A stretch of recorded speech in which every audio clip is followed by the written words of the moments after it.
الحمد لله نحمده ونستعينه ونستغفره ونعوذ بالله من شرور أنفسنا ومن سيئات أعمالنا من يهده الله فلا مضل له ومن يضلل فلا هادي له وأشهد أن لا إله إلا الله وحده لا شريك له وأشهد أن محمدًا عبده ورسوله أما بعد فإن خير الحديث كتاب الله وخير الهدي هدي محمد صلى الله عليه وسلم وشر الأمور محدثاتها وكل محدثة بدعة وكل بدعة ضلالة وكل ضلالة في النار.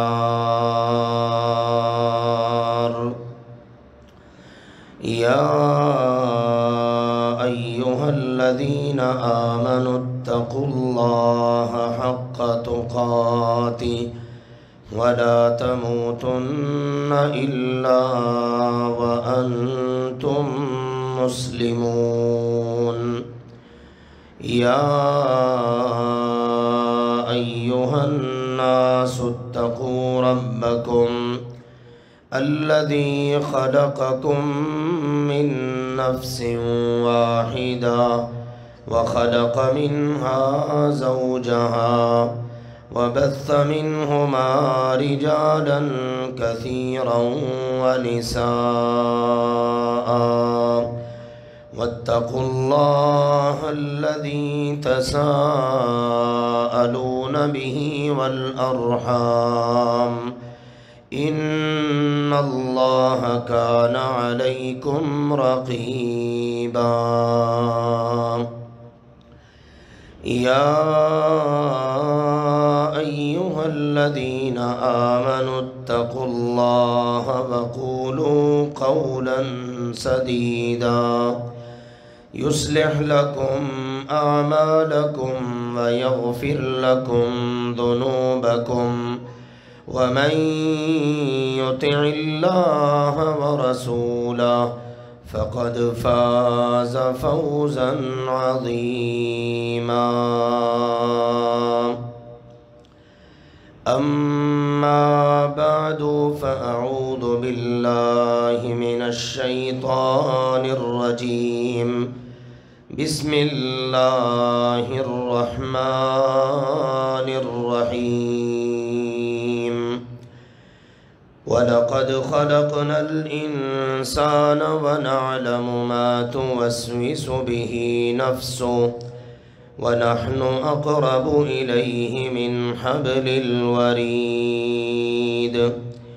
إذ يتلقى المتلقيان عن اليمين وعن الشمال قعيد ما يلفظ من قول إلا لديه رقيب عتيد. وجاءت سكرة الموت بالحق ذلك ما كنت منه تحيد. ونفخ في الصور ذلك يوم الوعيد وجاءت كل نفس معها سائق وشهيد. لقد كنت في غفلة من هذا فكشفنا عنك غطاءك فبصرك اليوم حديد. وقال قرينه هذا ما لدي عتيد. ألقيا في جهنم كل كفار عنيد مناع للخير معتد مريب الذي جعل مع الله إلها آخر فألقياه في العذاب الشديد قال قرينه ربنا ما أطغيته ولكن كان في ضلال بعيد قال لا تختصموا لدي وقد قدمت إليكم بالوعيد ما يبدل القول لدي وما أنا بظلام للعبيد وقال سبحانه وتعالى إنما الصدقات للفقراء والمساكين والعاملين عليها والمؤلفة قلوبهم وفي الرقاب والغارمين وفي سبيل الله وابن السبيل فريضة من الله والله عليم حكيم.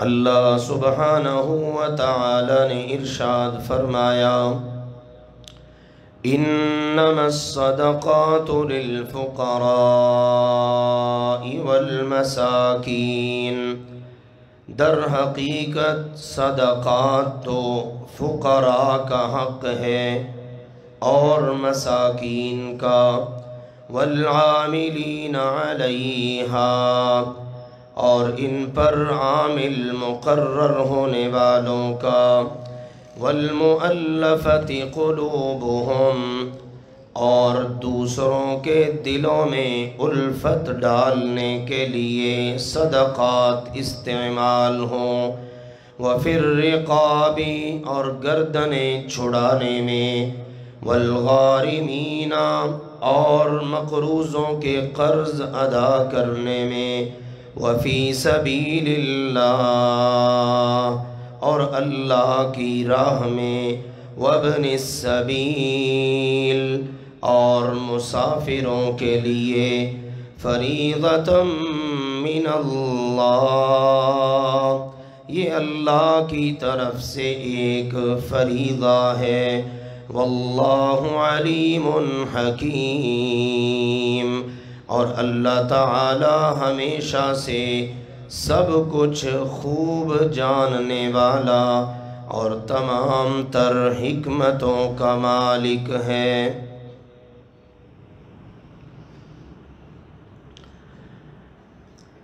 زکوٰۃ اللہ تعالی کی طرف سے صاحب نصاب مسلمانوں پر سال میں ایک بار فرض ہے، اور وہ بھی بہت تھوڑا سا حصہ ہے، شرائط کے ساتھ کہ بندہ مال کا مالک ہو۔ یہ نہیں ہے کہ اس کے پاس مال دوسروں کا ہو اور وہ زکوٰۃ دے۔ مثلاً کسی سے قرض لے رکھا ہے یا کسی نے امانت دے رکھی ہے، اب جس نے قرض لیا ہے یا جس کے پاس امانت ہے وہ اس مال کا مالک نہیں، اس لیے وہ زکوٰۃ نہیں دے گا۔ زکوٰۃ دینے کے لیے پہلی بات یہ ہے کہ بندہ مال کا مالک ہو، اور دوسری بات اور شرط یہ ہے کہ وہ مال نصاب کو پہنچے، جس کا ذکر گزشتہ خطبے میں اللہ کی توفیق سے ہو چکا ہے۔ تیسری چیز یہ ہے کہ اس مال پر سال گزر جائے، جب یہ 3 شرطیں پوری ہو جائیں تو زکوٰۃ فرض ہو جاتی ہے۔ اب اس زکوٰۃ کو اولین فرصت میں ادا کرنا یہ اس مسلمان کا فرض ہے۔ جتنی تاخیر کرے گا، جتنا لیٹ کرے گا، اتنا ایک فرض کو لیٹ کرنے کا گناہ ہوگا۔ البتہ ضروریات اور معاملات ہوتے ہیں۔ مثال کے طور پر زکوٰۃ دینے والے نے زکوٰۃ نکالنی ہے، جن کو دینی ہے ان کو وہ سمجھتا ہے کہ میں ماہانہ بنیادوں پر، منتھلی بیسس پر میں ان کو ادا کروں گا، تو وہ اس زکوٰۃ کو الگ کر لے یا اس کا حساب الگ سے درج کر لے کہ یہ اتنی زکوٰۃ بنتی ہے اور میں نے ان کو دینی ہے، تاکہ جس وقت زکوٰۃ فرض ہو اسی وقت اس کا وہ فریضہ ادا ہو جائے۔ بے شک وہ امانت تھوڑی تھوڑی کر کے حقداروں تک پہنچا دے، لیکن یہ نہیں ہے حساب ہی نہیں کیا، کئی سال گزر گئے جی، میں تو بس ایسے ہی نکال دیتا ہوں۔ یہ کوتاہی کرنے کی اجازت نہیں۔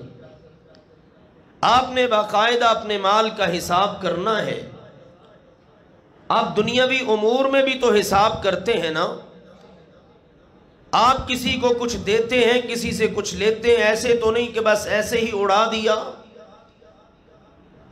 ہاں، آپ حساب کریں، جو زکوٰۃ بنتی ہے وہ ہر صورت دینی ہے، اس کے اوپر جتنا چاہیں نفلی طور پر نکال سکتے ہیں، لیکن اگر آپ نے حساب ہی نہیں کیا، ممکن ہے آپ نے تھوڑی دی ہو اور بنتی زیادہ ہو۔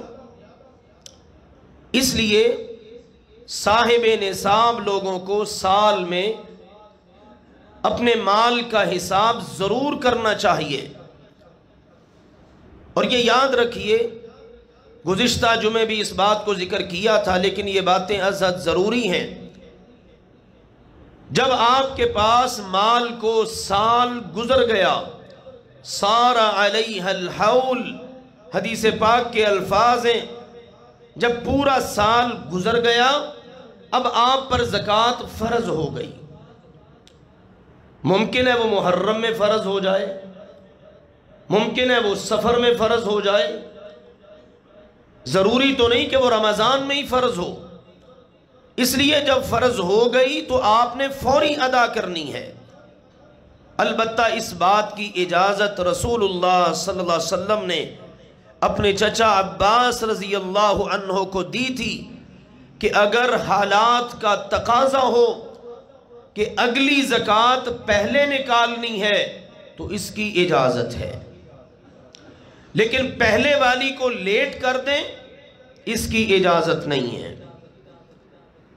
اور زکوٰۃ ادا کرنی ہے، ہیلے بہانوں سے جان نہیں چھڑانی۔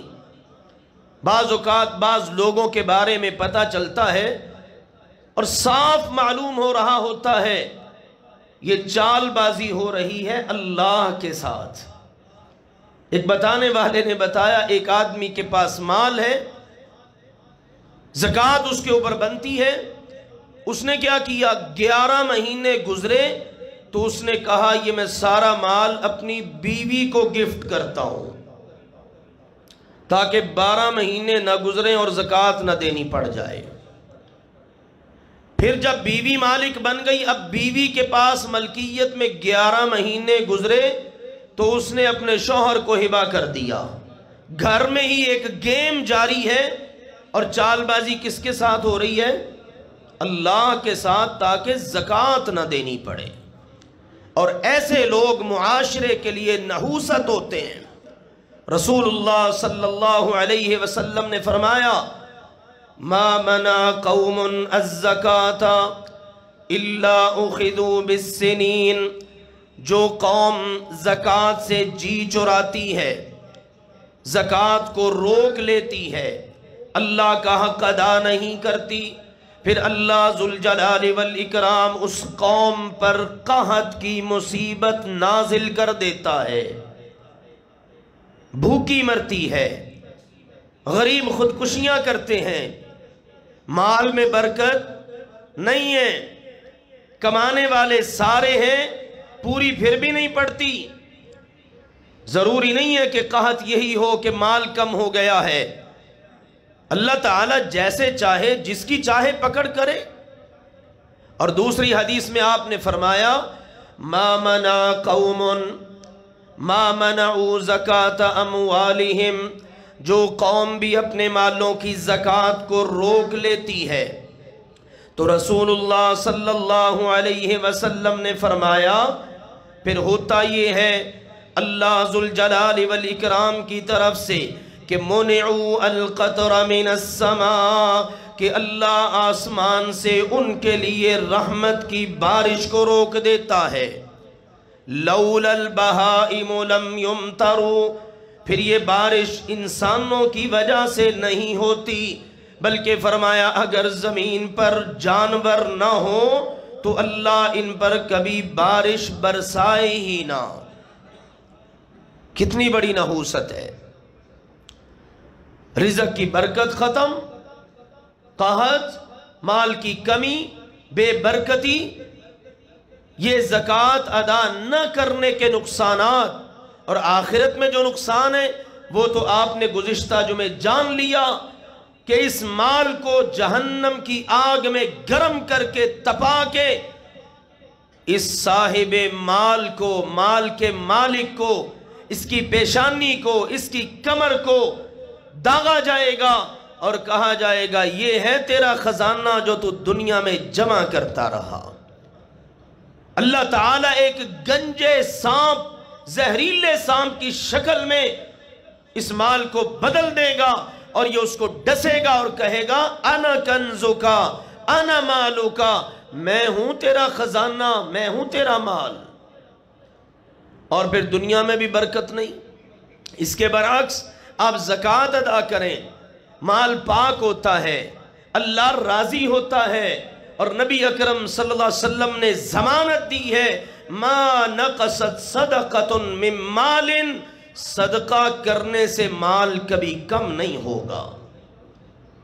نبی اکرم صلی اللہ علیہ وسلم نے فرمایا قیامت کے دن بہت سارے لوگ زمین پر گرے پڑے ہوں گے، ان کے جانور دنیا میں ان کی جتنی جسامت تھی اس سے کہیں بڑی جسامت میں، وہ اپنے قدموں تلے ان کو رون دیں گے، سینگوں کے ساتھ ماریں گے، اور آپ نے فرمایا یہ اس دن ہوگا جس دن کی مقدار 50,000 سال کے برابر ہے۔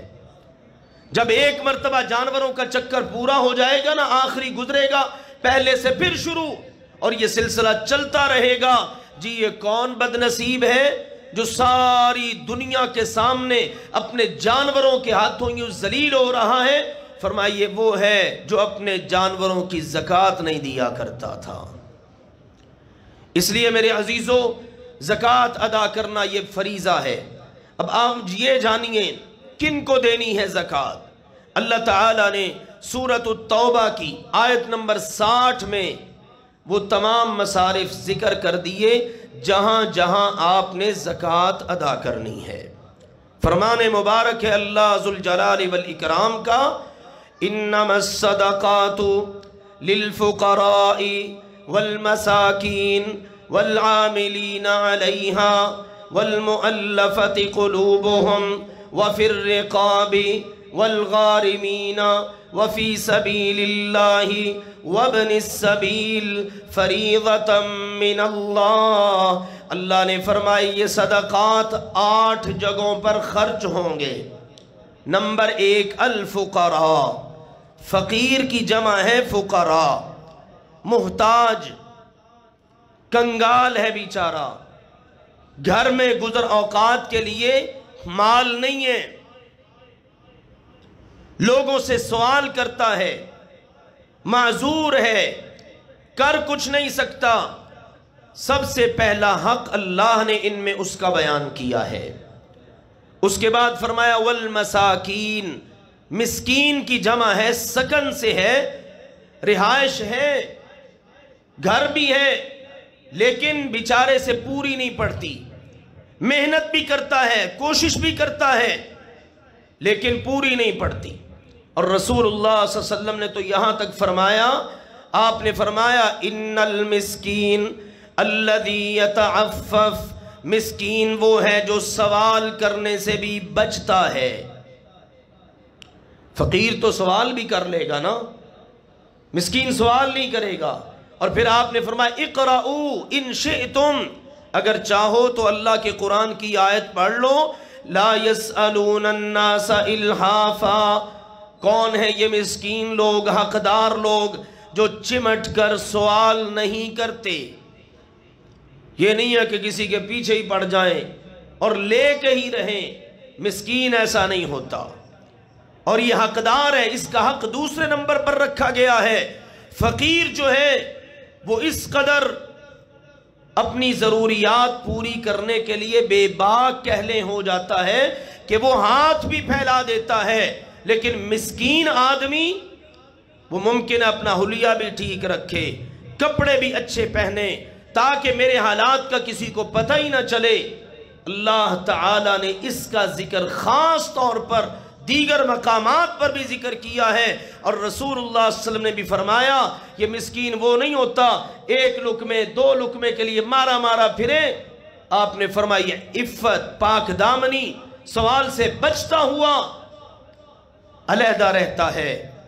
بعض اوقات ایسا ہوتا ہے کوئی آدمی چہرے کے نشانات سے پہچان لیتا ہے، یار لگتا ہے یہ بھائی میرا مسکین ہے۔ تو پہلا ہوا فقیر، دوسرا ہوا مسکین۔ اس کے بعد فرمایا والعاملین علیہا، ان صدقات کے اوپر جو عامل مقرر ہوتے ہیں۔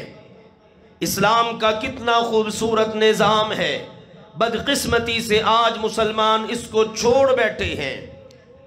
اسلامی ریاست، اسلامی مملکت باقاعدہ تمام مسلمان جو زکوٰۃ ادا کر سکتے ہیں ان سے زکوٰۃ جمع کرتی ہے، باقاعدہ اس کا پورا حساب ہوتا ہے، کس نے کتنی زکوٰۃ ادا کی ہے، آگے کن تک پہنچانی ہے، اور اس کے لیے باقاعدہ افراد مقرر ہوتے ہیں۔ یہ پورے کا پورا سسٹم کہاں سے چلانا ہے؟ یہ جو زکوٰۃ اکٹھی ہوگی اس سے چلانا ہے۔ کتنا خوبصورت اللہ کا دیا ہوا نظام، لیکن آج اسلامی حکومتیں اس کو چھوڑ کر ٹیکسز کے نظام پر آ گئیں۔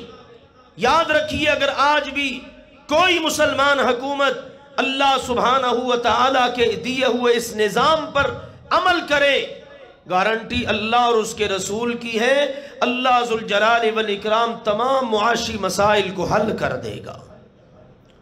لیکن المیہ ہے ہمارے معاشرے کا، تو تیسرا مصرف دیکھیے یہ رکھا ہے، اور اس سے وہ مسئلہ بھی حل ہو جاتا ہے جو عام طور پر جہلا ہمارے معاشرے میں عام کرتے ہیں، جی دینی امور پر اجرت لینا یہ جائز نہیں ہے۔ کیا کریں جی پھر؟ نماز پڑھائیں فری، قرآن پڑھائیں فری، حدیث پڑھائیں فری، دین کے جتنے بھی کام ہیں سارے کیا کریں؟ فری۔ اچھا بھی جنہوں نے کرنا ہے ان کی ضرورت کون پوری کرے گا؟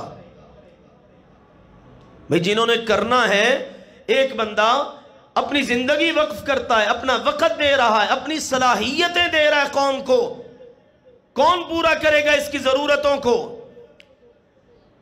یہ ہے وہ ظلم جو آج مسلم امت کے ان ہیروز کے ساتھ ڈھایا گیا۔ کیا دیگر مذاہب میں بھی اس کی کوئی مثال ملتی ہے؟ ہمارے مذہب میں تو باقاعدہ اس کے لیے قرآن بتا رہا ہے والعاملین علیہا، اس پر عمل کرنے والے، یعنی زکوٰۃ لوگوں سے لینے والے، پھر آگے لوگوں تک پہنچانے والے، یہ جو درمیان میں پل بننے والے لوگ ہیں، اللہ کہتا ہے زکوٰۃ ان پر بھی خرچ ہوگی، ان کے وظائف دینے ہیں، ان کی ضروریات کو پورا کرنا ہے، دفاتر کا خرچہ ہوگا، دیگر سارے معاملات ہوں گے، وہ سارے کے سارے اسی سے کرنے ہیں۔ یہ نص ہے اس بات کی کہ دینی کاموں پر اجرت لی جا سکتی ہے، یہ کوئی کنسپٹ نہیں ہے نہیں لی جا سکتی۔ بلکہ میں عرض کروں سیدنا عمر رضی اللہ تعالی عنہ نے کیا نظام بنایا تھا؟ یہ مساجد میں آئمہ کا تقرر، خدام کا تقرر، اور باقاعدہ ان کا وظیفہ بیت المال سے جاتا تھا۔ لوگوں کو در حقیقت پتہ ہوتا نہیں مسائل کا، بیچاروں کو۔ بعض کہتے نہیں وہ اپنا کام کاج کرے۔ بھئی وہ اپنا کام کاج کرے گا تو وہ اپنا مطالعہ کب کرے گا؟ وہ پھر اپنی ذمہ داری کو ادا کیسے کرے گا؟ ایک آنے والا میرے پاس بھی ایک آیا، کہتا میں مسجد میں جمعہ پڑھاتا ہوں۔ میں نے کرتے کیا؟ کہتا جی رکشہ چلاتا ہوں۔ میں نے کہا جب آپ نے رکشہ چلانا ہے تو مطالعہ کس نے کرنا ہے؟ تو پھر آپ نے ایسے ہی مسئلے بیان کرنے ہیں نا۔ جب آپ کو نہ قرآن کا پتہ نہ حدیث کا پتہ تو لوگوں کو گمراہی کرنا ہے نا۔ نہ ظلم ڈھاؤ۔ ہر میدان میں تلاش کیے جاتے ہیں اسپیشلسٹ۔ ڈاکٹر ملے تو اسپیشلسٹ، انجینئر ڈھونڈتے ہیں تو اسپیشلسٹ، اور مولوی ڈھونڈنا ہے تو کچی روٹی پکی روٹی، وہ بولنے والا اور جناب لوگوں کو گیت سنانے والا۔ یہ ظلم جب ہوتا ہے پھر دینی طور پر قوم کا یہی حال ہوتا ہے۔ اس لیے اس میدان میں بھی اسپیشلسٹ تیار کرو۔ تو آؤ میرے عزیزو، یہ ضمناً بات آ گئی، یہ مصرف ہے تیسرا۔ چوتھا مصرف اللہ نے بیان کیا، وَالْمُؤَلَّفَةِ قُلُوبُهُمْ، غیر مسلموں کے دلوں میں اسلام کی الفت ڈالنے کے لیے۔ ایک بندہ مسلمان ہو چکا ہے، معاشی طور پر تنگ ہے، اس کو زکوٰۃ دو، تاکہ کہیں اس تنگی کی وجہ سے، حدیث بھی کہتی ہے بعض اوقات یہ تنگ دستی بندے سے کفر بھی کروا دیتی ہے، اس لیے کہ یہ پلٹ نہ جائے۔ اگر کسی کے دل میں اسلام کی محبت بیٹھ گئی ہے، وہ بھی غیر مسلم ہے، سوچتا ہے مسلمان ہو گیا، میرا تو باپ گھر سے نکال دے گا، خاندان مجھے توڑ دے گا، میں مسلمان ہو کے پھر میرا بنے گا کیا؟ اسلام نے باقاعدہ ایسے لوگوں کے لیے زکوٰۃ میں حصہ رکھ دیا ہے۔ کیا خوبصورت نظام ہے ہمارے پیارے رب کا۔ حتیٰ کہ اگر کوئی ایریا ایسا ہے کہ جہاں پر کوئی حکمران ایسا ہے کہ جو وہاں پر بسنے والے مسلمانوں پر ظلم ڈھاتا ہے، اس حکمران کو بھی کہا جا سکتا ہے ہم تمہیں ہیلپ دیں گے، مدد دیں گے، مال دیں گے، لیکن تم نے مسلمانوں پر ظلم نہیں ڈھانا۔ یہ ساری کی ساری چیزیں اسی کے اندر آتی ہیں تاکہ اسلام کی الفت۔ آج آپ دیکھیے نا، غیر مسلم این جی اوز کام کرتی ہیں، بڑے بڑے بجٹ لے کر آتی ہیں، ہمارے ایمان سے کھیلتی ہیں، ہمارے عقیدوں سے کھیلتی ہیں، ہماری نوجوان نسل کو تباہ کرتی ہیں، اور وہ ساری کی ساری چیزوں سے ہمیں واسطہ پڑتا ہے۔ اللہ سبحانہ و تعالی نے یہ نظام ہمیں دیا تھا، لیکن بدقسمتی سے ہم مسلمان چھوڑ کر آج خار ہو رہے ہیں، اور انہوں نے وہی نظام لے لیا، اور آج وہ دیکھ لیجئے کہاں کام کر رہے ہیں۔ تو آئیے ان چیزوں کو سمجھنے کی ضرورت ہے۔ تو اگلا مصرف اللہ نے جو ذکر کیا ہے، دلوں میں اسلام کی، مسلمانوں کی الفت ڈالنے کے لیے، پھر اس سے آگے چراغ جلیں گے۔ اچھا بھی کو آ جاتا ہے، اس کو مسئلہ کوئی نہیں ہوتا، پریشانی کوئی نہیں، مسلمان اس کو ہاتھوں ہاتھ لیتے ہیں، اور اس کا بڑا پروٹوکول ہوتا ہے اس لحاظ سے یہ چیزیں۔ اور اس کے بعد اللہ نے فرمایا وَفِي الرِّقَابِ، گردنیں آزاد کروانے میں پہلے غلام ہوتے تھے، لونڈیاں ہوتی تھیں۔ اسلام نے اس بات کی حوصلہ شکنی کی ہے کہ کسی آزاد کو غلام اور لونڈی بنا لیا جائے۔ اسلام نے یہ کہا آپ غلاموں کو آزاد کرو، لونڈیوں کو آزاد کرو، قیدیوں کو آزاد کرو۔ مجھ سے فلاں گناہ ہو گیا ہے، اللہ نے کہا اس میں کفارے کے طور پر غلام آزاد کرو۔ کتنے سارے ایسے مسائل ہیں۔ تو یہاں پر زکوٰۃ کے مصرفوں میں سے ایک مصرف یہ رکھا وَفِي الرِّقَابِ، گردنیں آزاد کرنی ہے۔ کوئی غلام ہے، کوئی لونڈی ہے، کوئی جناب قیدی ہے بیچارہ، کوئی مکاتبت والا آدمی ہے کہ اس نے کسی کے ساتھ کوئی معاملہ کر لیا، پھنس گیا، کسی نے کسی کو ضمانت دے دی، ضمانت میں مال دلوا دیا، اب پھنسا تو یہ ہے نا، یہ تمام کی تمام شکیں اس میں آ جاتی ہیں۔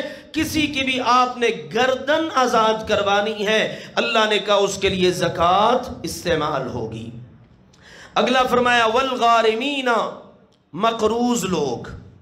ایک آدمی بیچارہ گھر کا سرکل چلانے کے لیے گھر کا کرایہ دینے کے لیے، بیمار تھا دوائیاں پوری کرنے کے لیے، اپنے بچوں کا پیٹ پالنے کے لیے، دب گیا قرض تلے، یا بعض اوقات کاروباری طور پر کسی بیچارے کا مال تباہ ہو جاتا ہے، آگ لگ گئی، 100 مسئلے مسائل ہو جاتے ہیں، کسی بھی طرح اگر کوئی قرض کے بوجھ تلے دب گیا تو اس کے قرض کو ادا کرنے کے لیے بھی زکوٰۃ ادا کرنی ہے۔ اگلا فرمایا وفی سبیل اللہ، اللہ کی راہ میں۔ اس کے اہل علم نے 2 مفاہیم بیان کیے ہیں۔ پہلا یہ، اسلام سارے کا سارا فی سبیل اللہ میں آتا ہے، سارے کا سارا اسلام۔ آپ اس کے لیے مدارس پر خرچ کریں، قرآن پاک کی نشر و اشاعت پر خرچ کریں، دینی کتب پر خرچ کریں، دیگر جتنی بھی چیزیں اس میں آ جاتی ہیں۔ اور دوسری بات یہ ہے، اس میں خاص اللہ نے جہاد فی سبیل اللہ کا ذکر کیا ہے، اور اس کی دلیلیں قرآن پاک میں موجود بھی ہیں۔ مثال کے طور پر اللہ تعالیٰ نے 3 پارے میں بیان کیا، جہاں پر اس کی فضیلت ذکر کی، فرمایا الذین ينفقون اموالهم فی سبیل اللہ کمثل حبۃ انبتت 7 سنابل فی کل سنبلۃ 100 حبہ واللہ یضاعف لمن یشاء۔ اللہ کی راہ میں اپنا مال خرچ کرنے والے لوگ، مثل، ان کی مثال کس طرح ہے، جیسے کسی نے زمین میں ایک دانہ بو دیا، ایک دانہ زمین میں بویا، اب اس سے آگے 7 سٹے نکلے، ہر سٹے میں 100 دانہ ہے۔ بوئے کتنے؟ بولیے، بوئے کتنے؟ ایک، اور ملے کتنے؟ 700۔ اللہ نے کہا صرف یہی نہیں، واللہ یضاعف لمن یشاء، اللہ جس کے لیے جتنا چاہے گا اور بھی بڑھا چڑھا دے گا۔ تو یہاں پر کیا ذکر ہے؟ فی سبیل اللہ، اور اس سے پہلے بھی جہاد کی باتیں، بعد میں بھی جہاد کی باتیں، تو اس سے پتہ چلا یہ فی سبیل اللہ، یہ جہاد فی سبیل اللہ کا مصرف ہے۔ تیسری بات، آخری بات جو اس ضمن میں اللہ نے بیان کی، وہ فرمایا وابن السبیل، مسافر کے لیے خرچ کرنا ہے۔ گھر سے نکلا، اچھا بھلا مال تھا، لیکن راستے میں خرچ ہو گیا، سفر لمبا ہو گیا، قیام بڑھ گیا، یا کسی نے لوٹ لیا، یا مال گر گیا، یا تباہ ہو گیا، گم ہو گیا، کوئی بھی شکل پیش آ سکتی ہے۔ فرمایا اس مسافر کے لیے صدقات خرچ ہوں گے۔ یہ 8 مصرف اللہ سبحانہ و تعالی نے ذکر کیے۔ اب ان میں یہ بات یاد رکھنی چاہیے، ان 8 مصرفوں میں سے کسی مصرف میں اگر اپنا زیر کفالت کوئی بندہ آتا ہو، اس کو زکوٰۃ نہیں دینی۔ اپنا زیر کفالت، مثال کے طور پر آپ کے پاس کوئی بندہ ملازمت کرتا ہے، اس کو وظیفہ کون دیتا ہے؟ کون دیتا ہے وظیفہ؟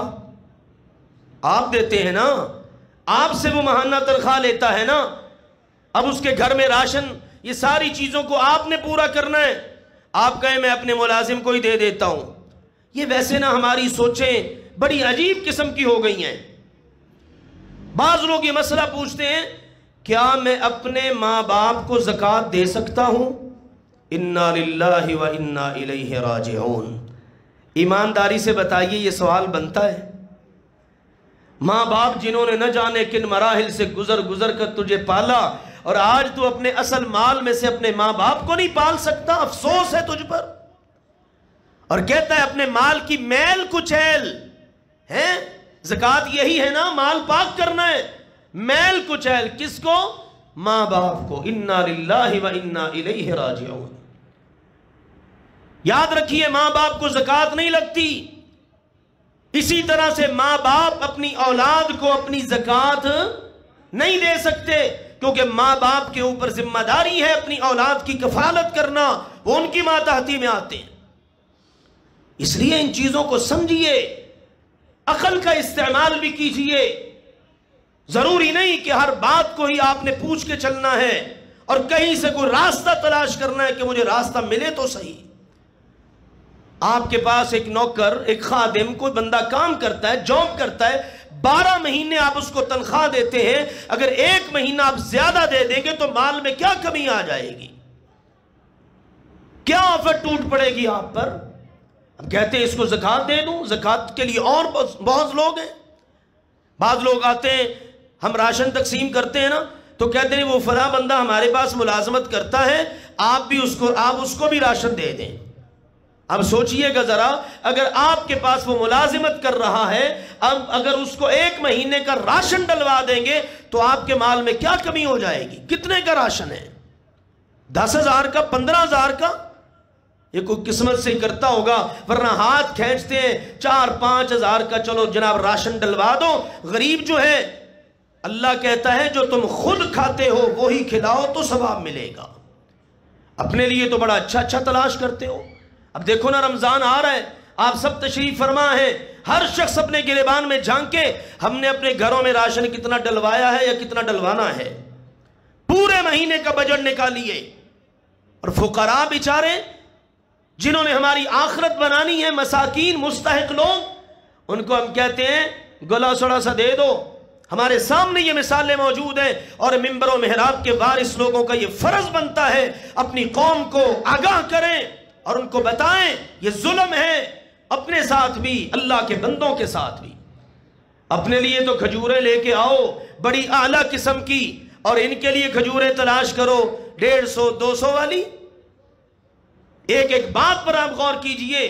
اللہ نے کہا یہ جو تمہیں بتایا جا رہا ہے، یہ جو مصرف تمہارے سامنے ذکر کیے ہیں، یہ کوئی ایسی بات نہیں ہے، فریضۃ من اللہ، یہ اللہ کی طرف سے فریضہ ہے. فرض اس طرح ادا ہوتا ہے.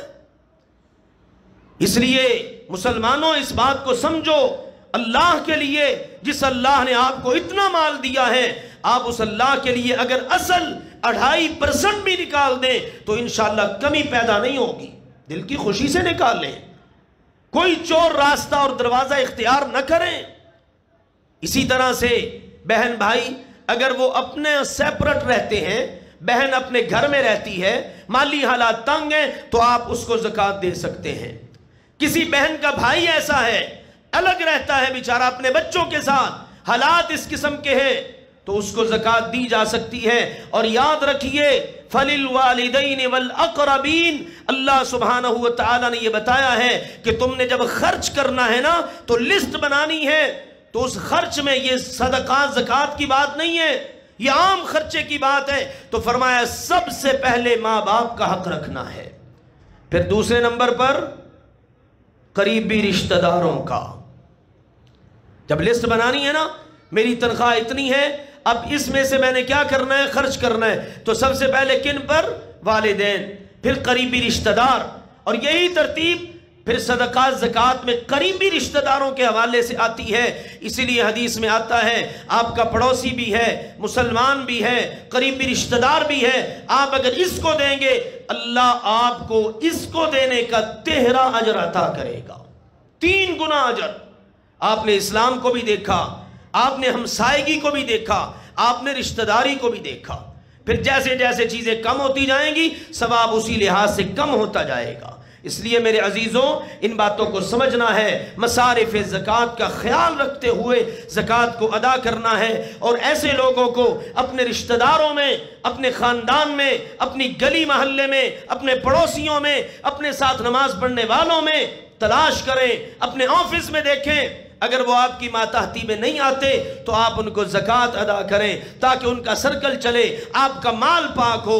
اللہ تعالیٰ کے یہ سچے وعدے ہیں. اللہ تعالیٰ نے فرمایا یہ اللہ کی طرف سے فریضہ ہے، اور اللہ ہمیشہ سے سب کچھ جاننے والا، تمام تر حکمتوں کا مالک ہے. اس کو پتہ ہے اس نے اپنے بندوں کو کیا حکم دینا ہے، اسی کے مطابق اس نے یہ حکم دیا ہے. اللہ ذوالجلال والاکرام ہم سب کو اللہ کی بات کو سمجھنے اور اس کے مطابق عمل کرنے کی توفیق عطا فرمائے. وآخر دعوانا ان الحمد للہ رب العالمین.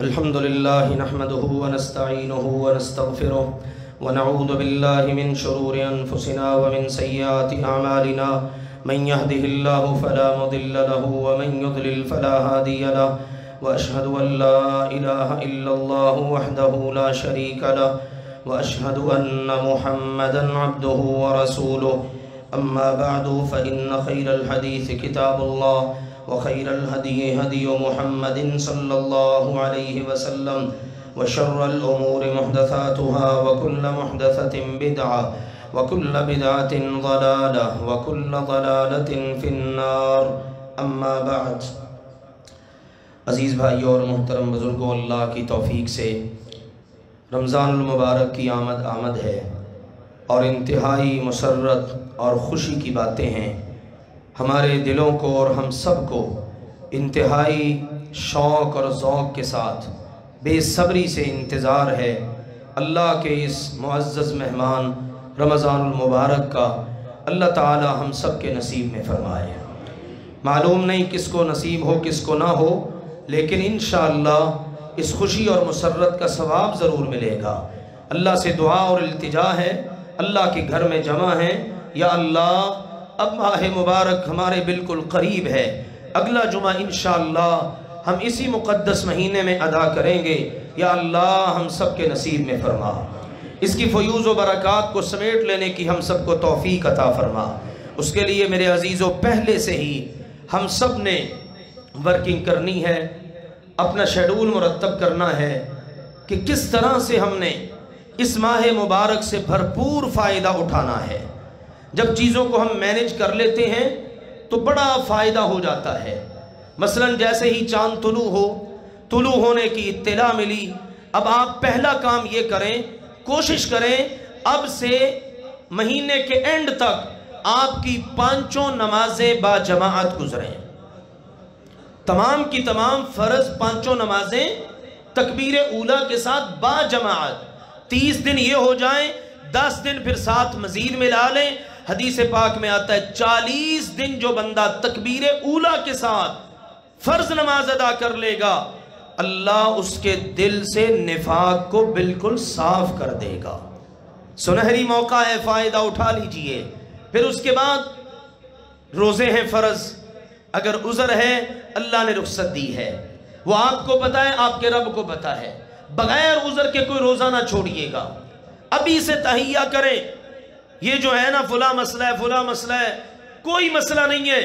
ہم نے ایسے ایسے لوگوں کو دیکھا ہے بے انتہا بیماری کے عالم میں ہوتے ہیں لیکن شوق سے روزہ رکھتے ہیں، اللہ روزہ رکھنے کی برکت سے شفا عطا کر دیتا ہے۔ کام کس کا ہے؟ رب کا نا، بنانے بھی اسی نے ہے نا، اس لیے فرض روزہ چھوڑنے کا تصور بھی نہیں کرنا۔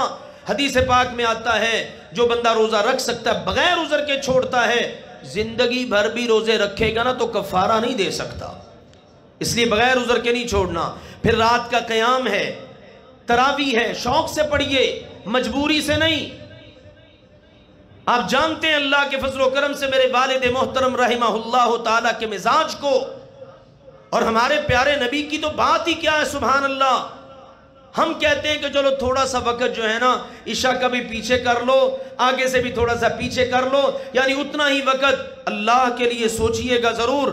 آج کل ہم سب کا رات کو سونے کا کیا ٹائم ہے؟ 12-1 سے پہلے کوئی سوتا ہے؟ کوئی قسمت والا ہی سوتا ہوگا جس نے اٹھ کے تہجد پڑھنی ہو، وگرنہ عام طور پر رات کو ہمیں بھی لوگ 12-1 بجے فون کر رہے ہیں، اندازہ کر لیجئے، یعنی یہ روٹین بن گئی۔ اور اگر ہمیں 11, 11:30, 12 بجے تک اللہ کا قرآن سننے کے لیے مسجد میں بیٹھنا پڑ جائے، قیام میں کھڑا ہونا پڑ جائے تو نہیں جی نہیں، ایسی مسیتیں اسی تراویاں نہیں پڑھنیاں جتھے بڑیاں لمبیاں ہو جاندیاں نے۔ کہاں پڑھنی ہے؟ جہاں پر بالکل شارٹ سی ہوں۔ بعض لوگ وہاں پڑھتے ہیں جہاں ان کو صرف کان میں یہی پڑھتا ہے یعلمون، جس میں مولوی نے آخر میں کہا نا یعلمون، ان کو پتہ چل جاتا ہے لو بھئی مکمل ہونے لگی ہے۔ یہ کھیل نہیں تو اور کیا ہے بتائیں مجھے؟ آپ اپنے کاموں میں ساری رات لگا دیں، اور سنہری موقع رمضان کا آئے جس میں حدیث میں آتا ہے جو بندہ امام کے پیچھے آ کے کھڑا ہوتا ہے، تحمل سے کھڑا ہے، قرآن سن رہا ہے اور رکعت طاری ہے اس پر، ٹھیک ہے نا، بڑے خوبصورت انداز. اب امام کے ساتھ یہ فارغ ہو کے جائے گا نا، اللہ تعالیٰ اس کو گناہوں سے اس طرح پاک کر دے گا جیسے اپنی ولادت کے دن پاک تھا. اللہ یہ بندوبست کر رہا ہے اور میں تلاش کر رہا ہوں راستے.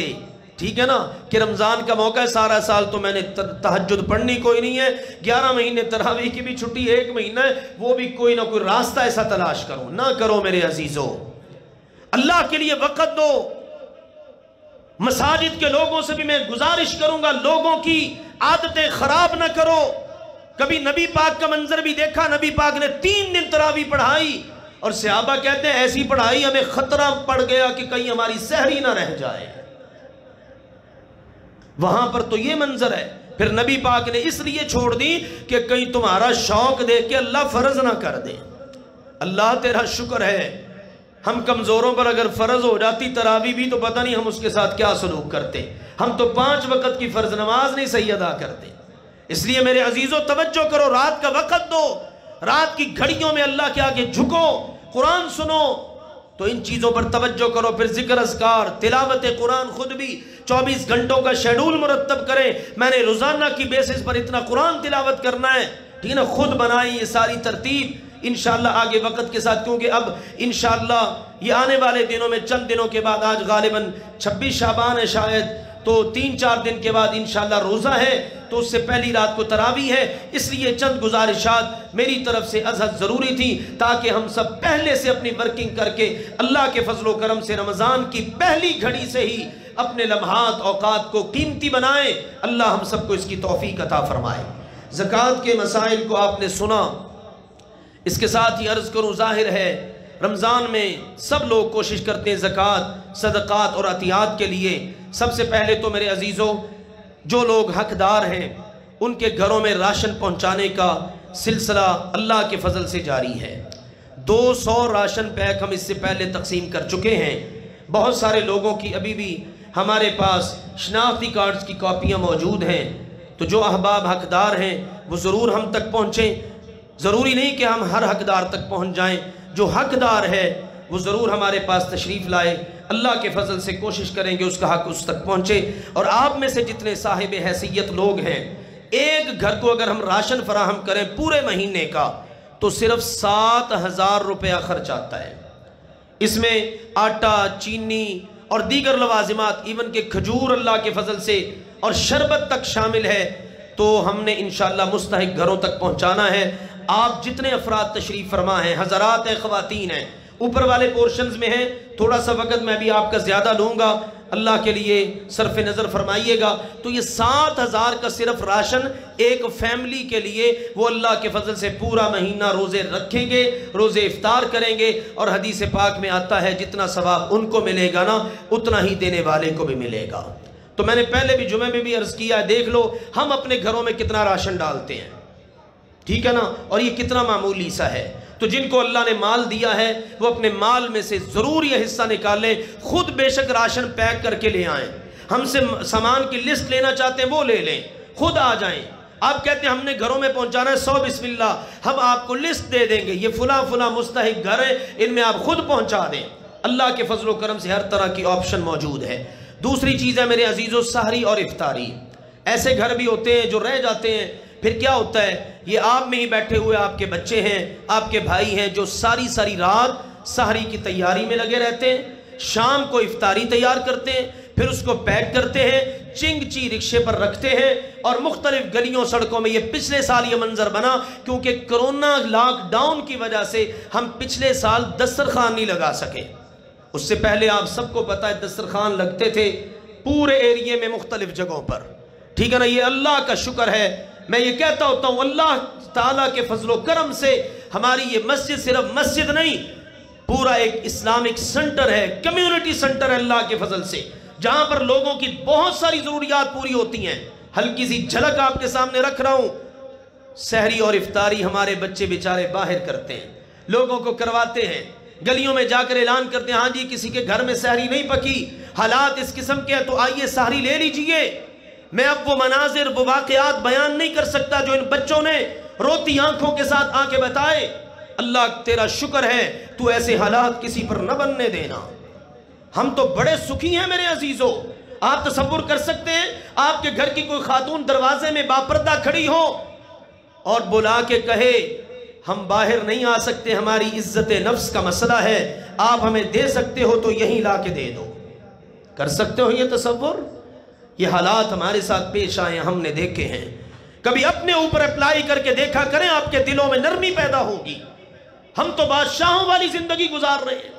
تو بہرحال وہ سحری افطاری کا جو خرچ ہے نا، ایک فرد کے لیے 300 روپیہ صرف، تقریباً 150-200 خرچ آتا ہے سحری پر، جس میں روٹی، سالن، دہی وغیرہ لوازمات ہوتے ہیں۔ اسی طرح افطاری پر الحمدللہ پچھلے سال بھی کیا، اس سال بھی کرنا ہے۔ آؤ میرے عزیزو، فاستبقوا الخیرات، جتنا آگے بڑھ سکتے ہو بڑھ جاؤ۔ بڑے لوگ ہیں جن کو آپ کی سحری افطاری کی ضرورت ہے، ہمارے پاس ان گھروں کی لسٹیں موجود ہیں جن تک انشاءاللہ ہم نے یہ چیزیں پہنچانی ہیں۔ اللہ کہتا ہے جس قدر ہو سکتا ہے آگے بڑھ جاؤ نیکی میں۔ اینما تکونو، تم جہاں بھی ہوگے، تمہارا عمل جہاں بھی ہوگا، اللہ قیامت کے دن لا پیش کرے گا۔ اس کے بعد میرے عزیزو، آپ کو پتہ اللہ کے فضل و کرم سے بہت سارے لوگ مقروض ہوتے ہیں، ہم سے رابطہ کرتے ہیں، بعض قیدی ہیں، ان کا بھی ہمارے ساتھ رابطہ ہے۔